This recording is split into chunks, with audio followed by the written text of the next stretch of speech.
For most people, the staff of Moses is just a scepter, a rod, a mystical one to be sure, capable of a great many miraculous phenomena, but a simple rod just the same. But what if it was more than that? What if it served a more fundamental purpose beyond the occasional miracle?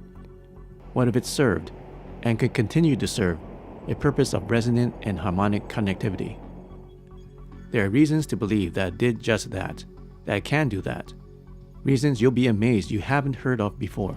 In the coming minutes, you'll hear why, and more importantly, how, this historical artifact and artifacts just like it, through ancient times to present day, find function in their purpose, much more than merely decorative or ceremonial in nature.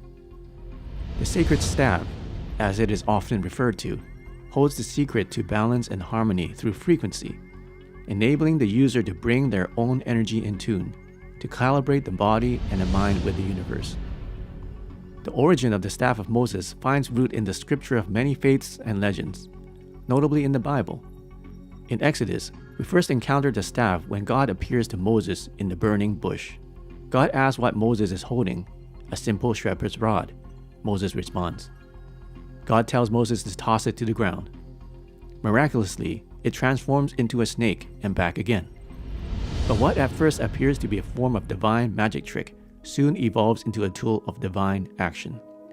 Moses is instructed to take the staff with him to Egypt, wherewith thou shalt do signs. For most of us familiar with the Abrahamic religions, we know the stories that follow. The staff is used to instigate the plagues of Egypt preceding the Exodus, to counter the Pharaoh's sorcerers, to part the Red Sea, to magically bring about spring water for the Israelites, and to help them achieve victory in the Battle of Rephidim, so on and so forth. Similar to Moses' staff, his brother Aaron's rod brought about similar spectacles of heavenly connection, leading some rabbinical scholars to question whether they may have been one and the same staff. Either way, what were these tools? Were they gifts granted by almighty acclamation? Were they just regular rods pointed to the heavens at moments of great intervention? And why did God and Jesus both urge their disciples never to forget their staffs on missions of great importance? In some cases, even above all else, to take only their staffs. Through investigative mathematics, geometry, and theological and historical study, the mystery that shrouds the staff of Moses has been lifted in recent years. It was more than just a tool through which God's power was routed in one direction, heaven to earth.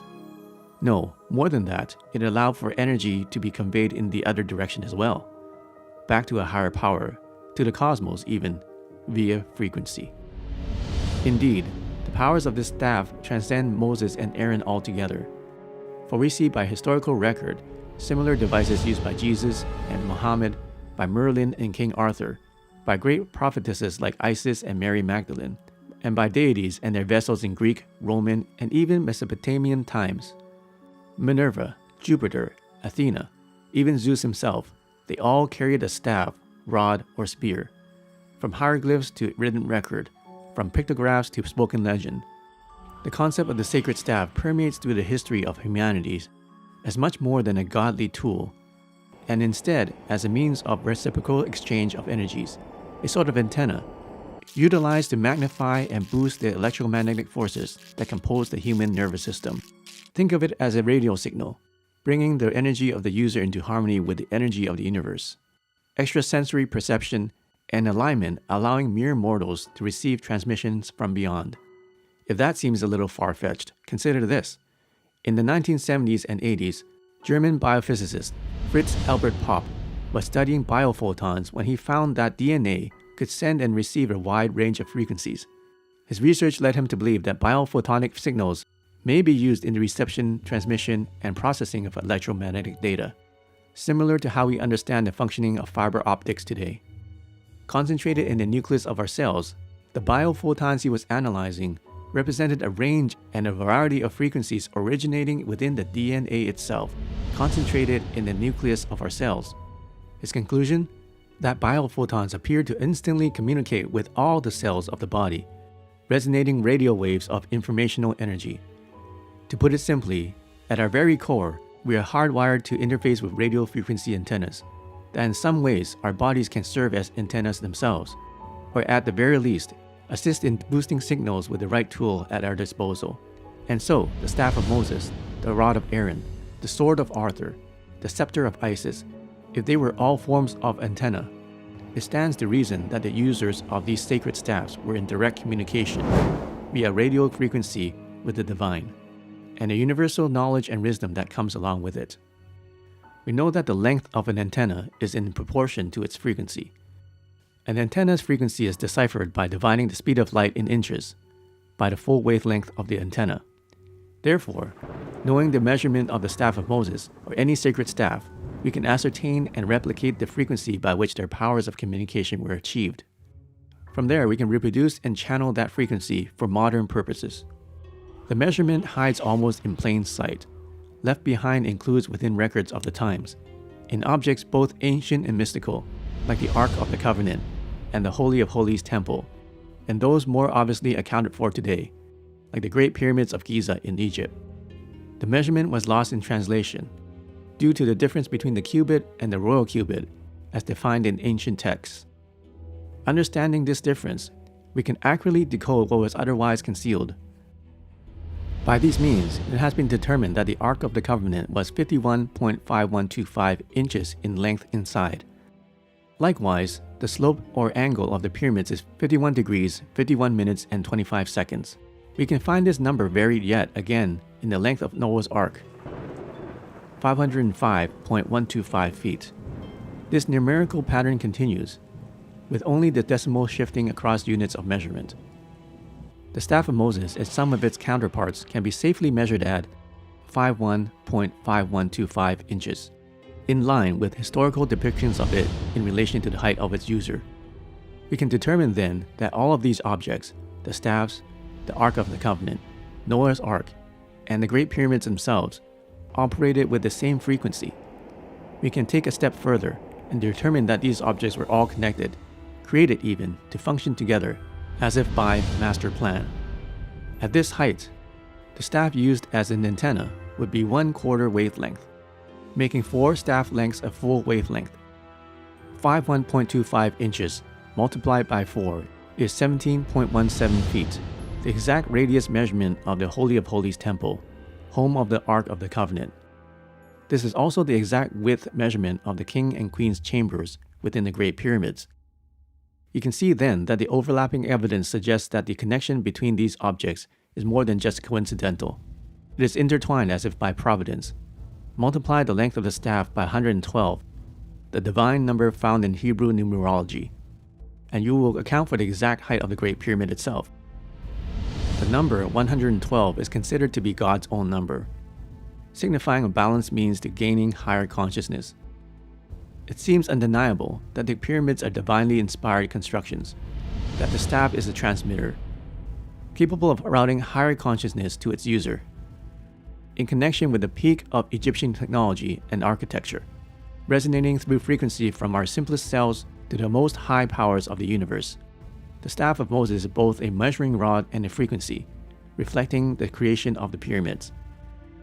It's all interconnected. With that knowledge, it's not hard to see the powers that can be wielded through its reproduction and use. Its measuring basis is found through the ages. Take Stonehenge, for example.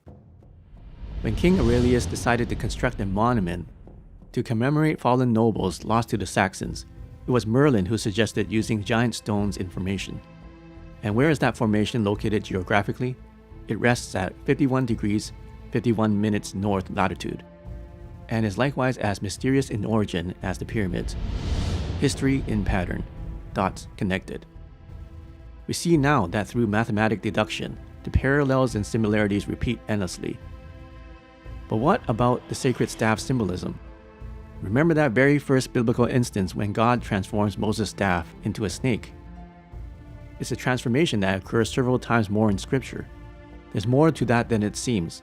It is perhaps the sacred staff's, in all its iterations, greatest point of symbolism. In Greek mythology, Hermes carries the staff, as does Hermes Trismegistus in Greco-Egyptian lore. Their staffs were entwined by 2 serpents, sometimes depicted with wings.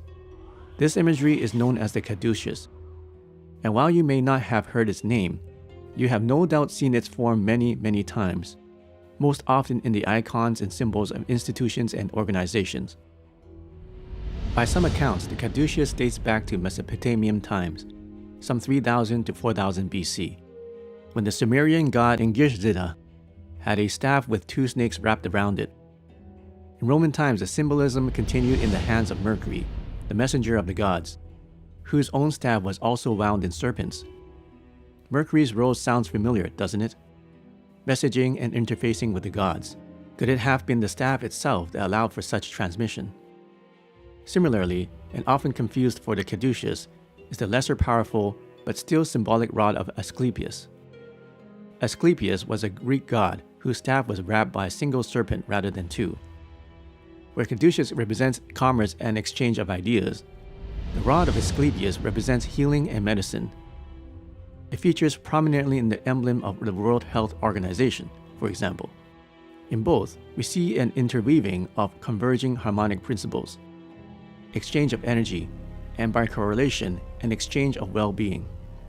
Reception and transmission of balance through frequency, communication with the universe, divine resonance, and in all cases, these exchanges are facilitated by the use of a sacred staff.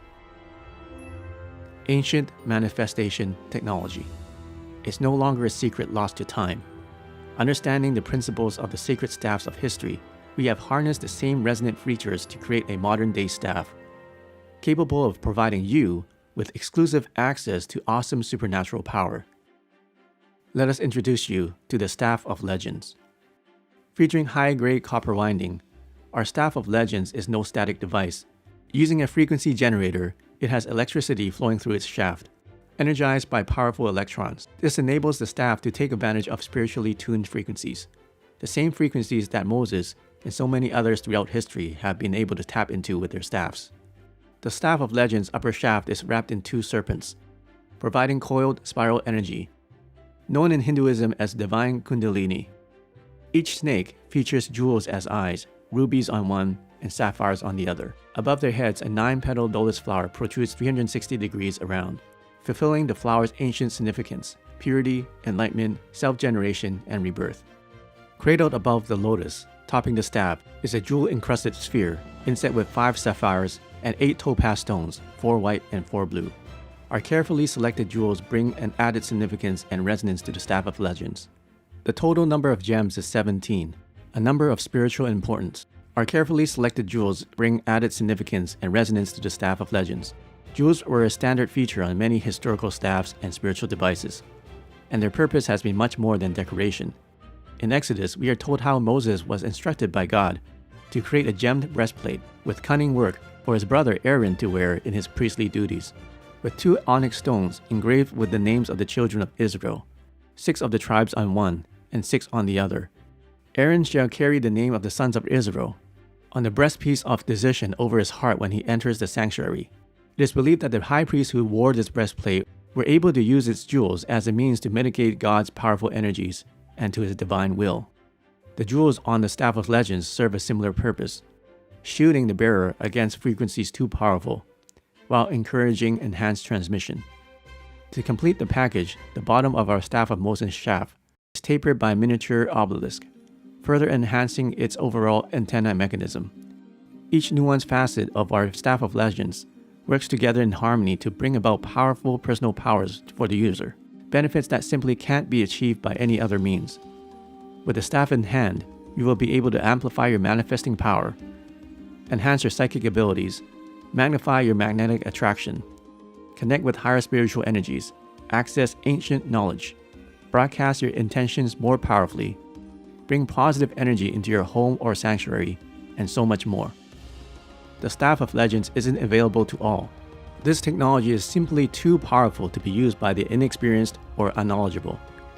Only our members can acquire this ancient manifestation technology. We put these members through a stringent vetting process to ensure our staffs find their way to the right hands. Now is the time to take the step. Together, we can determine if you meet the requirements to acquire our Staff of Legends. You have the secrets of the universe to gain. They are waiting for you. To learn more about the Staff of Legends, visit staffoflegends.com.